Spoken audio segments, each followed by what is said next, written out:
Welcome back to GOO ROO Beauty. I am Jodi. Today I'm reviewing a foundation for you from the drugstore, or for you Australians, the more affordable outlets. Today it's the Maybelline Fit Me Dewy and Smooth Foundation. This, I believe, is the same original Maybelline Fit Me foundation, just relabeled since they brought out the matte and poreless. If you want to see a review of the matte and poreless, certainly do look down below in the description bar. I will link that for you. This one has been out on the market now for what, a year or two, I would say, but the Dewy and Smooth branding of it is relatively new. This one retails for $18.95 here in Australia. It contains octinoxate sunscreen with an SPF 18, and they do say on the bottle that it is suited to normal to dry skins. It does come in a glass bottle. You've got the standard 30 mils of product there, and my least favorite way to package a foundation is a pour spout, which can just be extremely messy, extremely sort of unhygienic, not a very nice controllable way to dispense product. But if you want to keep the price down, you would not put a pump on your foundation, and that's certainly what Maybelline have done here, although there are some drugstore or affordable brands that do release affordable foundations with a pump. So I don't love the packaging, but you do get the standard 30 mils there. Now, I do want to note that this is for normal to dry skins. I don't have normal to dry skin. I have combination to oily skin. The matte and poreless was actually a miss for me, unfortunately, and what my skin needs are I want something that's going to last a long time throughout the day. I want something that's going to give me at least a medium coverage for my hyperpigmentation, something that's buildable, that doesn't cake up, that helps to smooth my pores is certainly 2 thumbs up. And then something that also doesn't look flat on my face. I do want to look hydrated, I want to look glowy, and typically foundations that do give that dewier finish just do not last. They do not hold up on my oily combination skin. Typically I'll get an oil breakthrough in the T-zone, and foundations will either just completely disappear or they'll break up, or you can see it like sort of cracking around lines and places where my face moves. The Maybelline Fit Me Dewy and Smooth Foundation is available in Australia in 9 shades, and I have the shade 210 Sandy Beige, and that's a pretty good match, you can see, for my NC25 skin. 9 shades is decent, I would say, for this type of foundation category. When you look at Maybelline's website, what they have to say is that the Dewy and Smooth Fit Me Foundation gives you a natural coverage that leaves skin the way it was meant to be, fresh, breathing and flawless. The translucent base and lightweight pigments allow skin's natural texture to shine through. Blends in seamlessly for a dewy finish with an SPF 18, and that is Australian standards. Why you'll love it, they say: Hydra Smooth Concentrates, hydrates rough and dry patches. Skin texture is smoothed, dewy and luminous. And for best results, they say, use your fingers. And when you look at the ingredients list, we have water, cyclopentasiloxane, my favorite ingredient, dimethicone, glycerin, isotritol, isonanoate, PEG9, etc. Some dimethicones. As I look down the list, I'm looking for things like parabens. I do see methyl paraben, I do see various parabens. I also see propylparaben, I see ethyl paraben. I do not see oil in this foundation. I also do not see alcohol in this foundation. Things to note: it is silicone based, which is often nice and smoothing. It does also help foundations to blend in easily and make them very easy to work with. Cyclopentasiloxane, a great ingredient for me. Usually it means a nice buildable coverage and a nice smoothed appearance.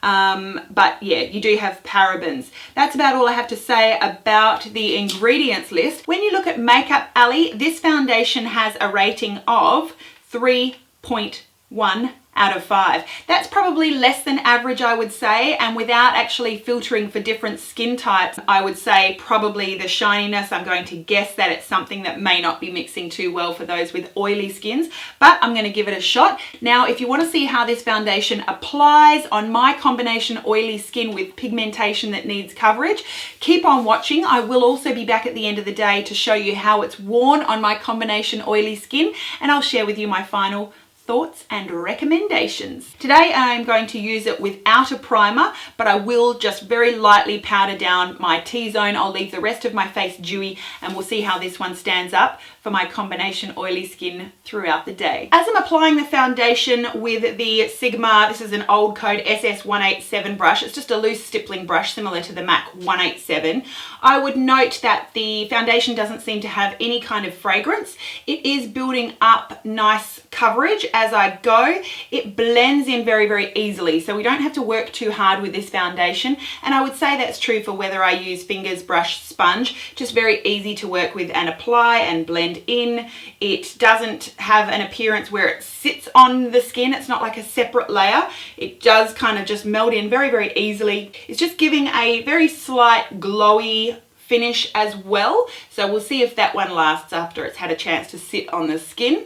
So I've applied 2 thin layers with the loose stippling brush, and I would say that the finish is definitely dewy. I look hydrated and healthy without looking, you know, any kind of crazy greasy or oily or anything like that. It's just a really nice natural finish. I would say, if anything, slightly smoothing on the pores, but a very sort of natural finish. My coverage with those 2 thin medium layers using this brush would probably be medium, I would say, at best. I am just going to apply just another layer. I'm just going to build it up around these areas where I can still see pigmentation. Normally you could just apply concealer in those spots and move on, but what I want to do is push this foundation and see what its limits are with regards to layering, building up, caking, that kind of thing. So let's see.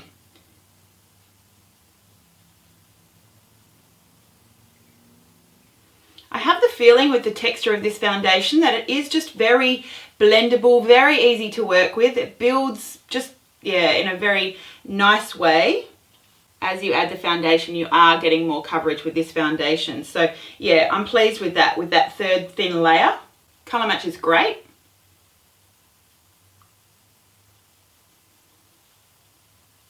And I'm really quite pleased with that. My skin looks healthy, hydrated. Definitely I've got the coverage where I needed to just even out my skin tone. Great color match. I will apply the rest of my makeup and I'll be back to let you know how it's looking then. Probably half an hour has passed and I'm so pleased with the way this foundation is looking on my skin. I have applied some concealer under my eyes and some powder highlight and blush, but otherwise we still have bare foundation. I would say that the name Dewy and Smooth suits this foundation down to a T at this point after application. The foundation does have a dewy finish to it. It just looks lovely, healthy and hydrated without looking too oily and greasy. My skin definitely does look smoothed out. I'm really pleased with this foundation. Dewy and smooth, absolutely. Really pleased with that medium decent coverage, absolutely.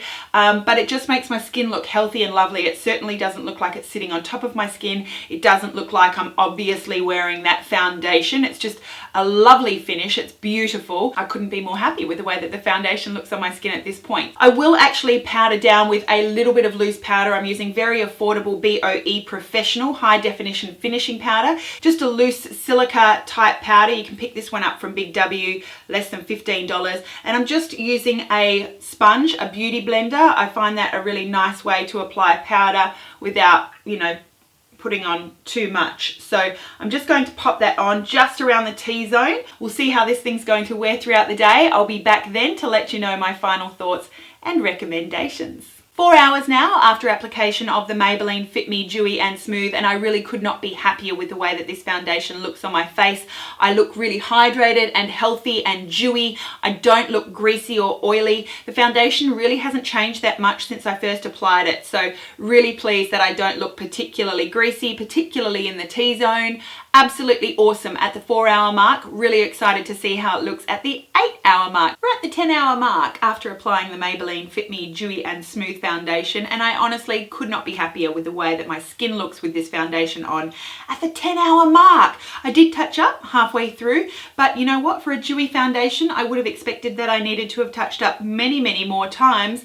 and yet I have this beautiful, luminous, dewy look to my skin all over without looking like a shiny, oily grease ball. I'm so impressed. This is how dewy is supposed to be. Even for you oily combination ladies that feel like it's an impossibility, this is a foundation that absolutely delivers what it promises. When you look at the side of the bottle, it talks about hydrating and smoothing the skin texture. Absolutely did both of those things, and gives a natural luminous finish. Absolutely. Here's the foundation that delivers, not only for normal to dry skin, but certainly for my combination to oily skin. I really can't recommend this foundation enough. So at the 10-hour mark, this foundation, 2 guru thumbs up.